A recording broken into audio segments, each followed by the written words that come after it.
Yung mga ibang kwento po sa kanyang affidavit ay pagpapatunay kung gaano ka-close, no, ang inyong kliyente kay Pangulong Duterte. Pero sa mga annex po na aking, baka lang kulang ito, pero sa lahat ng annex na amin pong naiprint, bahagi ng affidavit ng inyong kliyente, ni isang picture with the president, former president, wala naman dito, kundi lang, well, yun po, no, yung kanyang isip na, na grupo at ilang pang mga pangangampanya na ginagawa during the time of the campaign.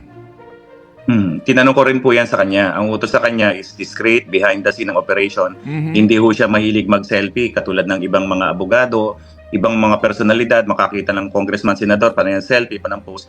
Hindi ho siya ganung mag-operate. Dahil ang sinasabi sa kanya, sa likod ka lang, hindi ka dapat basta nakikita dahil iba nga yung galawan po niya. Yun ang paliwanag niya sa akin yan. Kaya never ho siya nagpo-post na kasama niya lagi ang presidente. Hindi raw ho siya makakagalaw sa ganyan.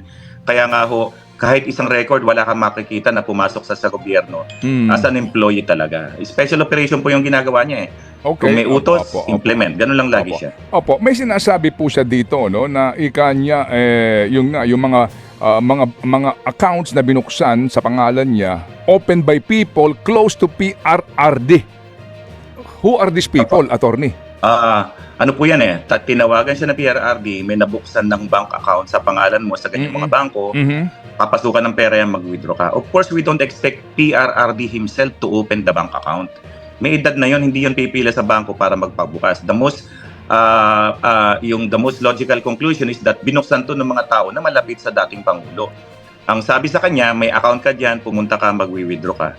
May papasukan ng pera yan. Nasa hinagap niya, dyan papasok yung pera for money laundering purposes. So, at ang Ted, linawin ko lang sabi nga niya, hindi ako nag-a-apply ng mga bank account opening dyan. Pag sinabi ng mga bank records na yan, wala kang makikita dyan na nag-fill up ako, yung mga submission ng mga, di ba pag nag-open tayo, di ba, marami tayong pinipirapan. Hindi niya raw na-experience yan sa mga bankong yan. Basta may pera na lang dyan, may account siya. So, yung mga specimen signature, hindi na hinihingi ng bangkong ito na binabanggit sa kanyang affidavit at ang nangyayari lang, tinatawagan siya mismo ni Presidente sa telepono, instructing may him to go to the banks. Ganun po? Yes, ganun na nangyayari. Sinasabi nga niya, minsan pag magwi-withdraw siya, hindi na siya pumipila katulad natin na uupo pa tayo, may number. Minsan daw pagdating niya ron naka-ready na yung pera, kukunin niya na lang doon sa manager, may tapos i-receive niya. Meron pa siya mga kwento, allegation na nakakita na rin ako ng checkbook niya. Ang recollection niya, pumipirma siya ng mga cheque in blank. Kaya pag may withdrawals doon, pick up na lang ang pick up, withdraw, tapos deliver sa ibang location. Attorney, meron siyang ipinresenta ditong 2 cheque, no? Na binabanggit nga po niya, ito raw po ay mga cheque na umano ay pina-encash sa kanya. Manager's check po ito, di po ba? At ang kanya nga binabanggit dito sa kanyang affidavit, ito po daw ay cheque kaninya na nakapangalan po sa kanya at nanggaling mismo ito kay Presidente? Ang sinabi po niya sa house, passage dyan sa affidavit na yan, tinawagan siya at merong cheque na nag-aantay doon sa kanilang safe house sa Eastwood. Pinuksan niya, nakita niya yung cheque, Land Bank. Sa sobrang laki, Land Bank, natatakot siya na maamla siya. Ang sabi niya is that pinasoli niya yan. Linawin ko, Ted, hindi na encash yan. Wala kang makikita sa affidavit na in-encash yung cheque na yan. Kasi nga, natatakot siya. Ang sabi, ibigay mo sa iba, binitawan niya yung cheque, period.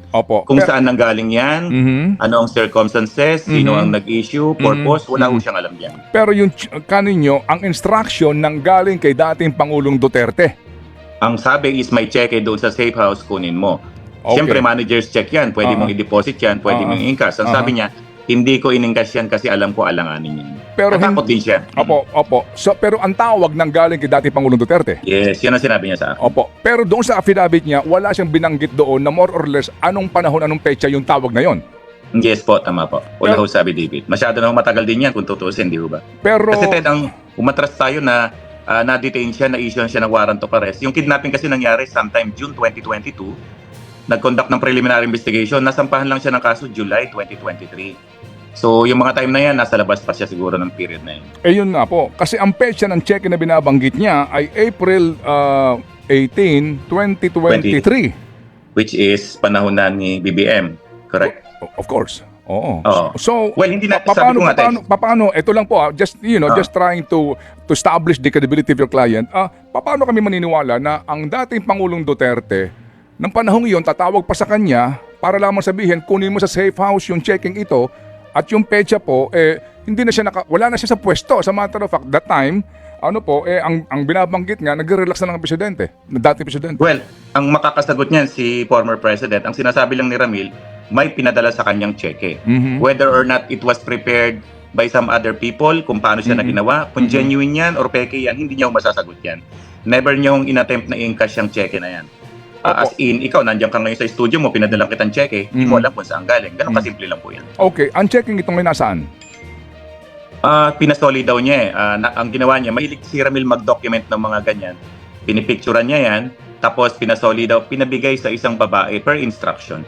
Kung na-encash yung cheque na yan, kung napalitan, hindi niya alam talaga yan. Sinong babae daw? Naalala niya kanyang pangalan? Hindi ko ma-recall yung name kung sino babae. Basta pinabigay daw sa kanya yung babae na yan.